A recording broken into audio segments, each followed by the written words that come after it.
And can you talk about those core values and like what direction you guys went on?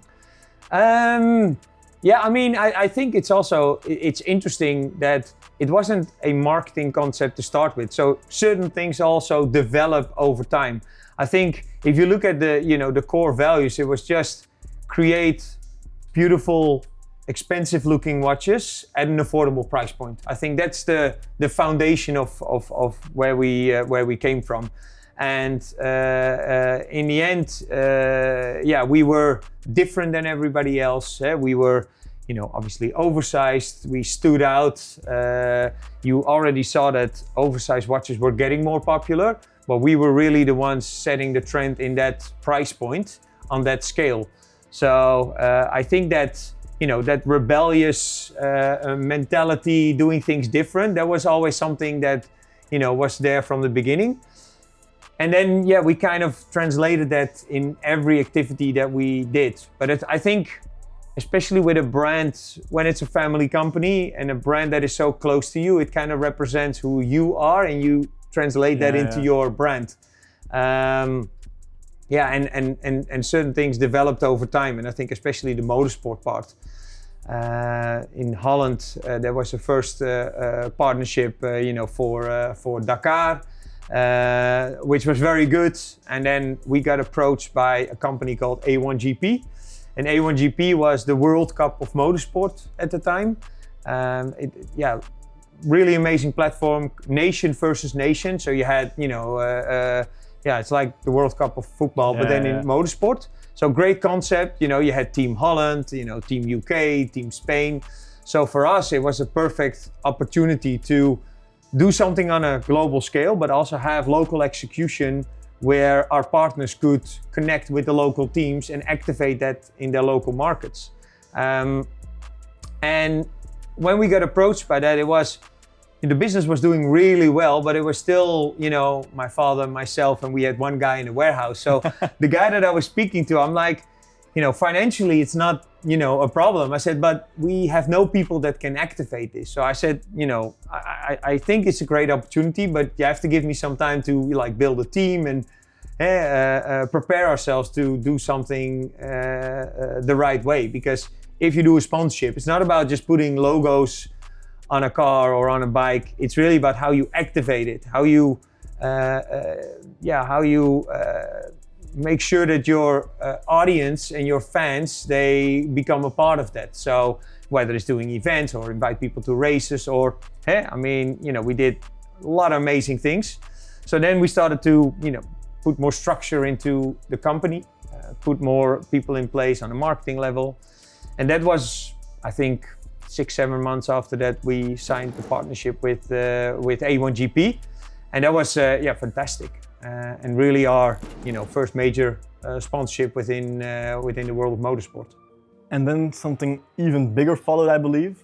And we're standing next to it right here. It's not every day that I see a real life Formula One car in the office, just parked there casually. I can touch it. Yeah. How did this happen? So when we did A1GP, it was actually quite interesting. So. All of our partners massively got behind it. And A1GP did a survey that TWB Steel was promoting A1GP more than A1GP was promoting itself. Because we did so much advertising. Outside of the broadcast on television, we were doing so much advertising. We created a range of watches and it was really booming. Was it back then, was it like visual? Like we were doing photos? What was it like? Yeah, the traditional way, billboards and print. That was the main form of advertising, print and billboards. There was a huge amount of exposure, which obviously got noticed by other people in motorsport. And unfortunately, A1GP got into a difficult time for them because you had the financial crisis. I think there was some issues with management, and they got into financial difficulties. So we signed up with them in 2007, and for the season 2008, and then we were looking into 2009 and.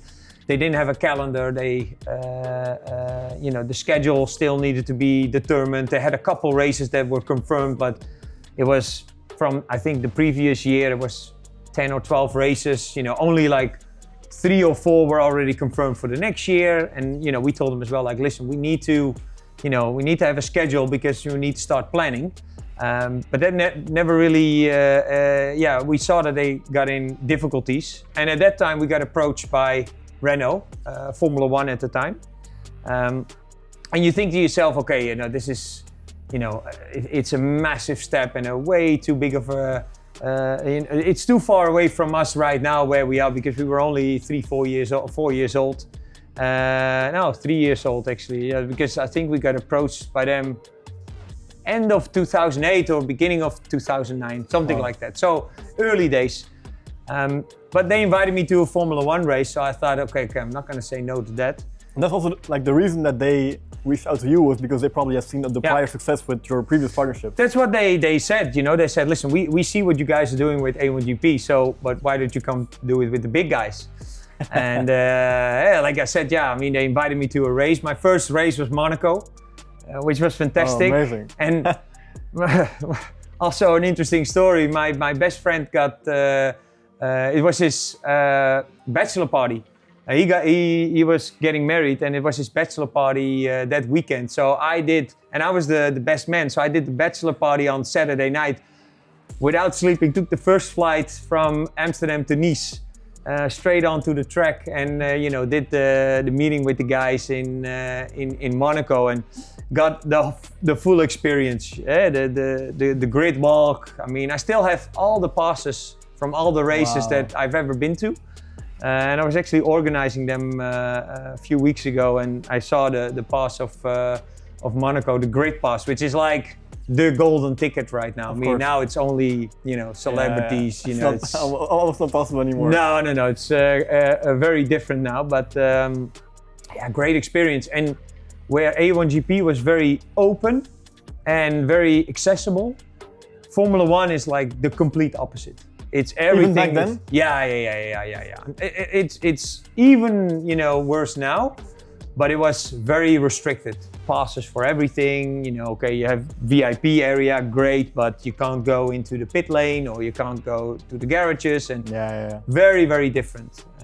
But you get that feeling when you get there, like, okay, this is another level. So we did one race, and actually then the following race, because after Monaco came Barcelona, that's actually when my buddy got married. So again, I did the party on Saturday night, flew back Sunday morning to my second meeting with Renault. It was quite a coincidence. So it took then a couple meetings, for us to really see, okay, this. I think we can make this happen. I think the way the business is going, I think this can really help us achieve that global presence. Because was that also the goal at the time, to like achieve global presence and not just stick to Holland and the neighboring countries? No, because we already, when for 2005, I think in 2006 we already, I think, had about 35 countries that signed up. So that went extremely fast. And was that because your dad already had a big network in the No. World, He definitely had a network, but the majority came from, we signed a few partners. They sold like crazy. They did other brands, and they spoke with their colleagues from other brands in other markets, and it goes like an oil drop. It really spread like crazy. So we, especially in the beginning, we never had to look for a distributor in a country. They all approached us, and they were all looking for that new hot item. The international distribution, it grew very, very quickly. And I think the Formula One partnership, we envisioned that, okay, this can only accelerate our goals.